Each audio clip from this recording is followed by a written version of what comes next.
What's up, everybody? Once again, my name is Matt, and welcome back to Let's Play The Legend of Zelda Twilight Princess. In the last episode, we crossed Gerudo Desert, collecting a few golden bugs and some Poes along the way.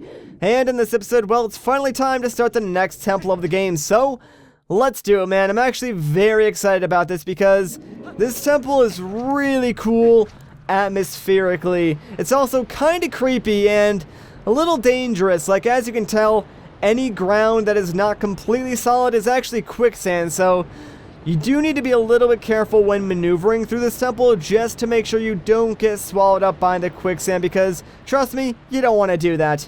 Anyways, as you just saw, this place is called Arbiter's Ground, and you can see like all the skulls and stuff like that just littering the floor that sort of add to the creepiness factor and the atmosphere of this temple. That's kind of one of the reasons why I like it so much.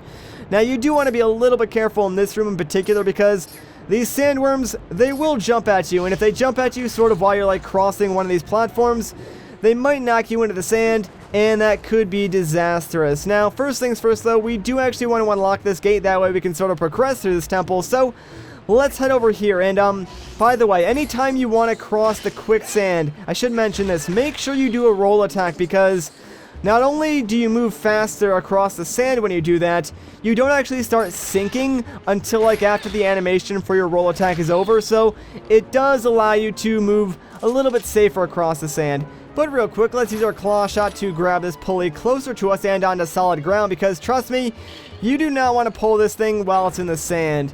But yeah, one quick tug of that, and there you go. Now the gate is open, and finally, we can move on out of this room and sort of explore the rest of the temple. Now, there is a locked door right in front of us, so we do need to find a small key, but we can go to the right and the left. So real quick, let's head off to the left, because there's this weird chalice over here, and believe it or not, this thing actually contains lantern oil, so let's just fill up our lantern real quick. We will use this slightly in the temple, but to play it safe, I'm actually going to grab a extra bottle of lantern oil as well, because, you know, why the heck not? Like, it's free, so might as well stock up, although I highly doubt we'll actually use it in this temple. Let me actually get bomb arrows too, because we will be using those throughout this temple as well, so might as well get those ready. Alright, so now that we're pretty much good to go, let's head over to the right side, because, well, check it out. At the end of this hallway, there is a chest. And, well, I'll give you one guess as to what's inside. It's actually the small key that we need to unlock that door. Now, that's sort of a thing that this temple does a lot, actually. Anytime there is a locked door, chances are the chest that contains the key needed to open it up is very close by. Like, they really did not try at all to hide the keys in this temple. And in fact, this temple is kind of linear as a result. Anyways, this is one of the rooms where you do need your lantern, so real quick, let's just head over here and light these two torches near the door. That way we can move on through. Now, there will be sort of like the army of the undead attacking you. It's really not a big deal. They're kind of slow, and honestly, I just ignore them because they're really not a threat, and as long as you go through this door, they're not going to bother you anymore. Like, they do die in one sword hit, so if you do want to attack them, feel free to, but it's much easier just to ignore them.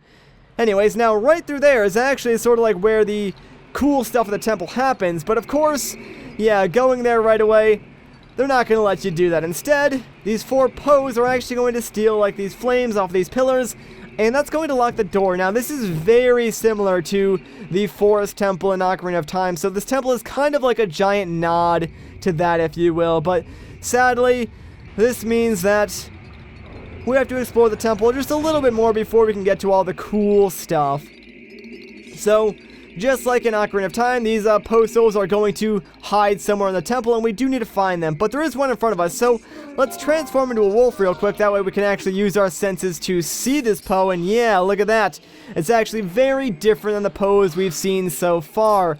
Attacking them is a little bit different as well, so basically what you want to do is wait until they turn like a purplish color, then attack them, and believe it or not, you can steal the souls of these Poes as well, and they count towards your total like Poe soul count, so you pretty much get a guaranteed 4 Poe souls just for completing this temple. And of course, after you defeat that Poe, the flame will return to its pedestal, so you can already see where I'm going for this.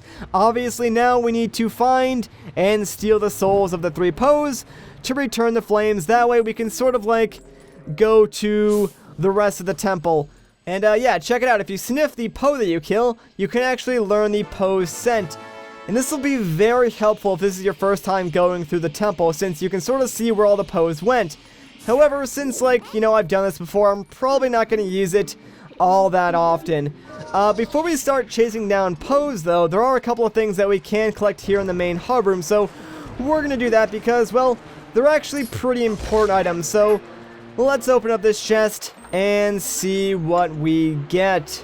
It's actually the dungeon map. Yeah, they give it to you fairly early on. They give you the compass fairly early on too, which is very appreciated by me because so far, like, most of the temples, they always keep the compass for, like, really late into the temple to almost where it's not even necessary. But thankfully, this temple does give it to you fairly early on.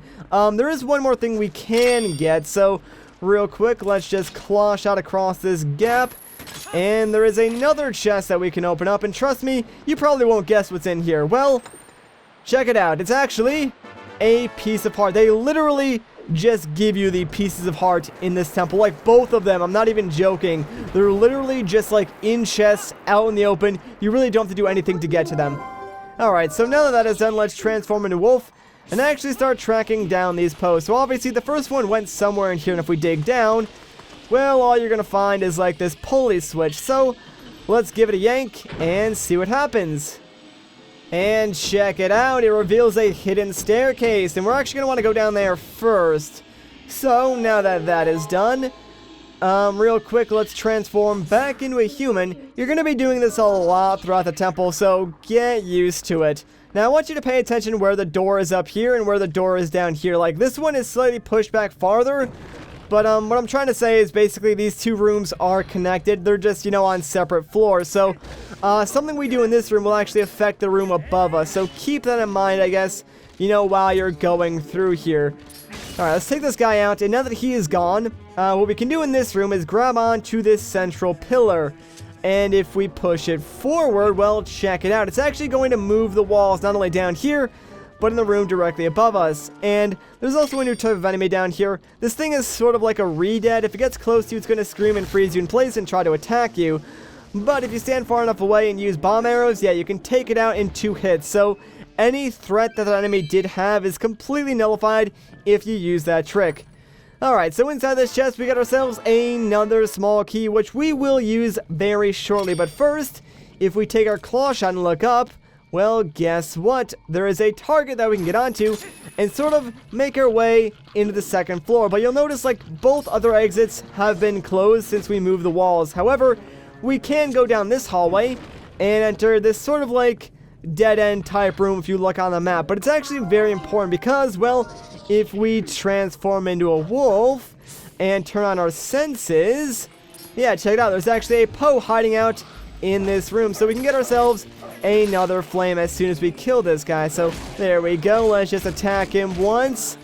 Alright, and one more time. There we go. So now we can take his soul and return another flame to the main room, which pretty much means we're halfway done collecting all the flames already, which is kind of quick, although sadly the other 2 flames are not as easy to collect. But there we go. And wow, the bubbles are actually moving me while I'm in the cutscene. That's actually kind of funny. Come on, guys, leave me alone, man. I can't even do anything. That's just rude. Alright, so now that that is done, we actually need to jump back down to this sort of like bottom floor. That way we can move the walls back, because like I said, when you move the walls, it cuts off like the other 2 entrances and exits from that room. And really, we only need to get that postal. So now that that is done, what we want to do is actually enter that room from the top floor up here, and we can go through that other exit that was blocked off by moving the door. And yes, every time you go back to the main room after, like, you know, killing a Poe, it gives you a little cutscene of like the flame going back to its pedestal. I don't know why, it's kind of weird, but I guess they just wanted to show that off.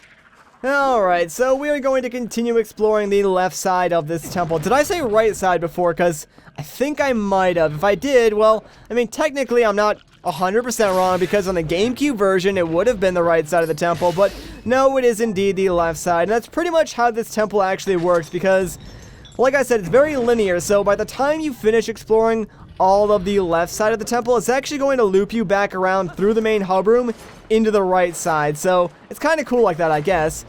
Be careful in here because, yeah, the giant spikes, they appear throughout the sand, and they're kind of annoying. They don't really do too much damage, though, so don't worry too much about it. Anyways, let's grab this block and pull it back just a little bit until it, like, falls down off of the little tiny platform that it was on.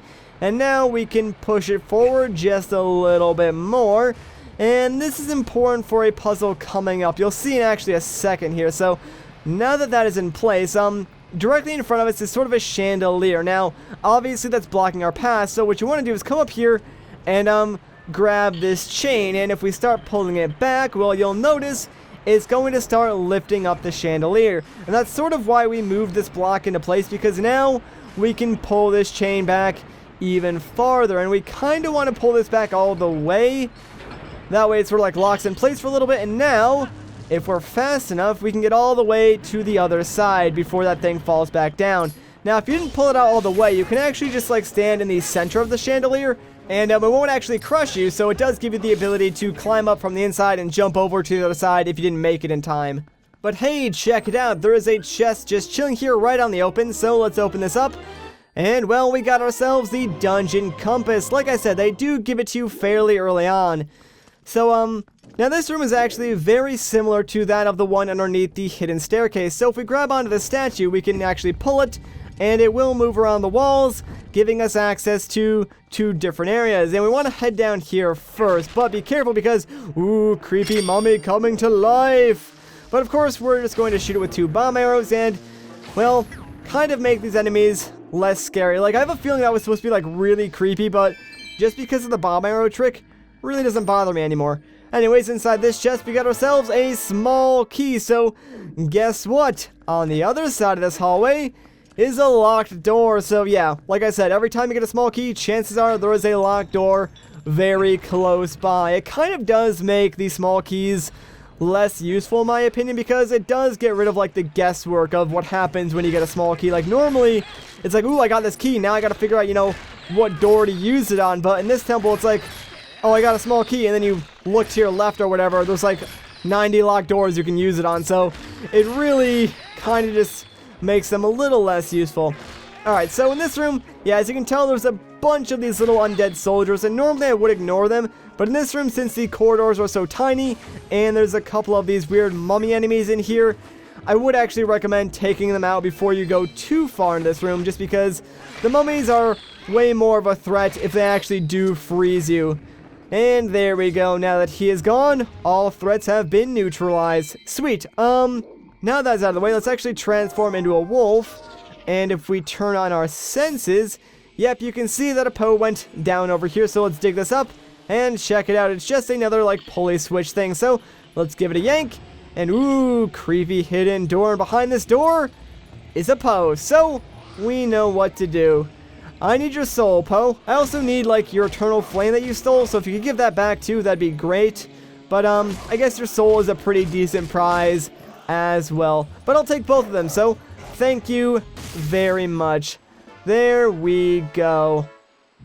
Alright, so another soul and another flame return, which means there is only one more flame to get. Sadly, though, this one will probably take the longest to actually get, and it is on the other side of the temple, but we'll go back there in a little bit because this room is actually going to sort of connect us back to the main hub room. Oh, actually, this is one of my favorite rooms in the game because something creepy does happen in here. So, right across from us, again, is a locked door, but guess what?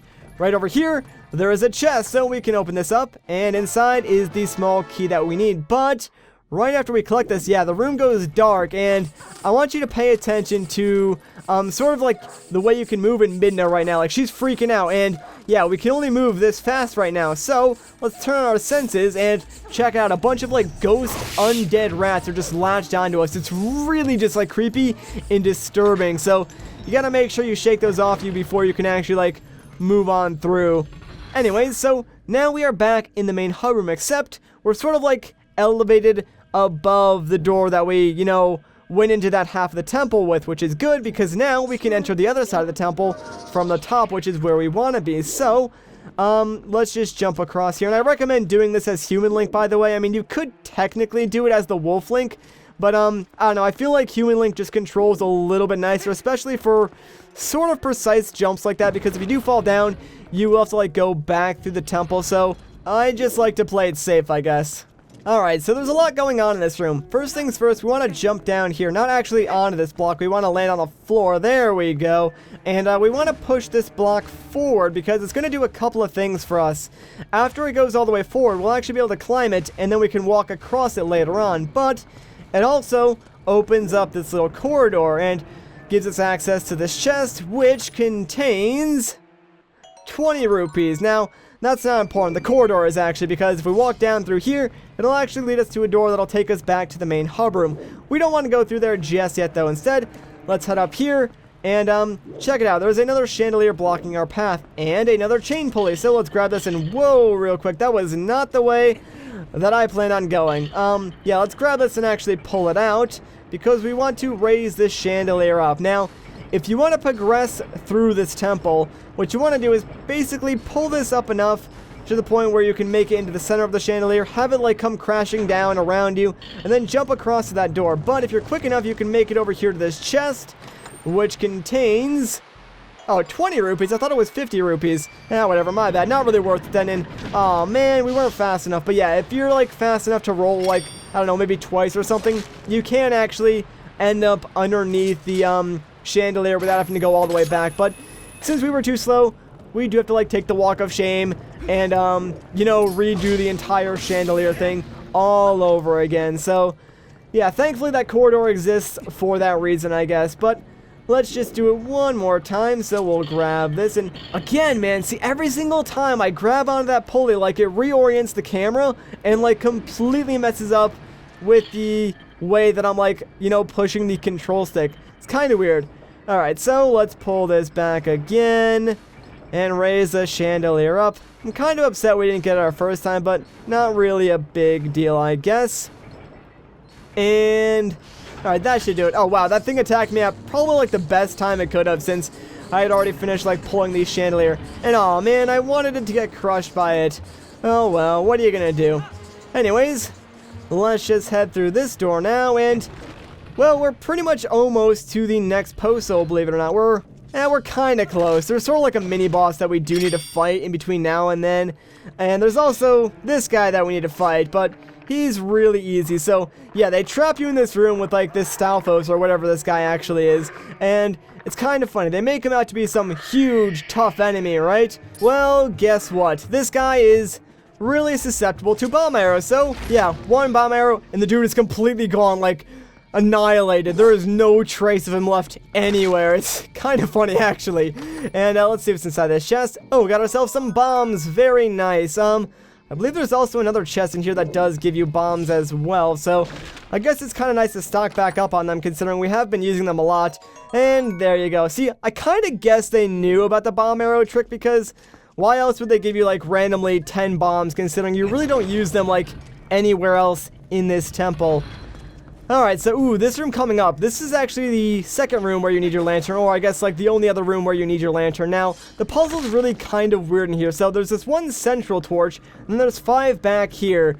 And, if you look around the room, there's really not too much going on. Now, over there, obviously, that is a wall that can move since it has that weird pattern on it. So, the solution to the puzzle is kind of simple. Just, like, light the center torch, and then light the torch all the way to the right. Like, I'm not sure if maybe there's another element that I'm missing, but I'm really not sure how you would figure that out, because it seems really cryptic and, like, doesn't really make much sense to me. But yeah, that's the solution to the puzzle. So I mean, like, if you ever got stuck there, like, I'm pretty sure I did on my first way through this temple, just because I tried to light like every single torch, and obviously that didn't work. So yeah, it's just the 2 that you need to light.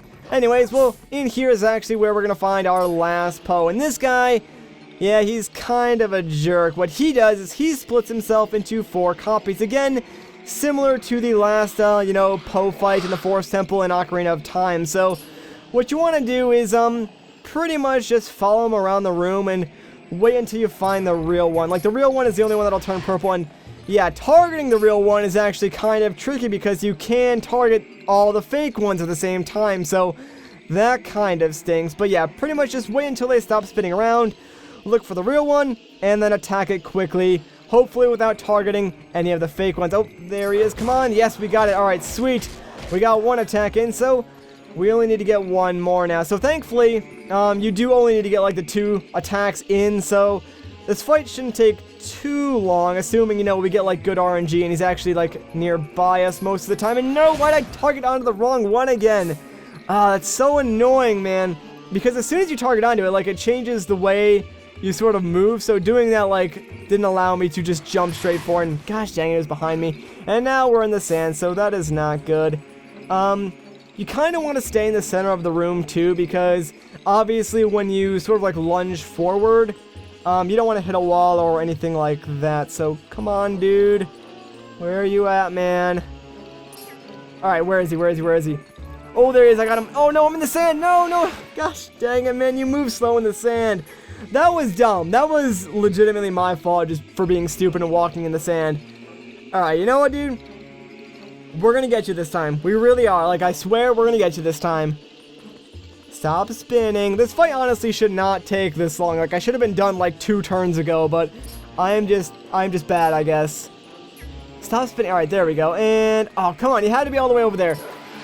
Oh, we actually got it. Sweet. Oh my gosh, I can't believe that actually worked. Give me your soul, man. Get out of here. You are donezoed. Thank goodness. Alright, so we got the last post soul, and we finally got the last eternal flame, which will return to its pedestal back in the main room. Ah, sweet. So that's essentially like the first half of this temple. It's pretty straightforward. Like I said, this temple is pretty dang linear. So this will take us back to sort of that room that we were just in with the chandelier. So we want to make our way back to the main hub room now, and we can do that by claw-shotting that target that we went on before when we had to take the walk of shame after not being fast enough to get underneath the chandelier. And we can go right through this door, and well, we are now back in the main hub room. So there is the last flame. Go light that last torch and open up that gateway. So now we can actually access the cooler portions of the temple. Like, this beginning half of the temple was kind of like, I don't know, boring, not really anything too special, but the rest of this temple is actually really stinking cool. I think you guys are going to like it a lot. But you know what? We're going to take it on in the next episode. So if you guys enjoy this part, a like rating would be greatly appreciated. If you want to see more, consider subscribing. But once again, guys, my name is Matt. Thank you so much for watching, and I'll catch you in the next one.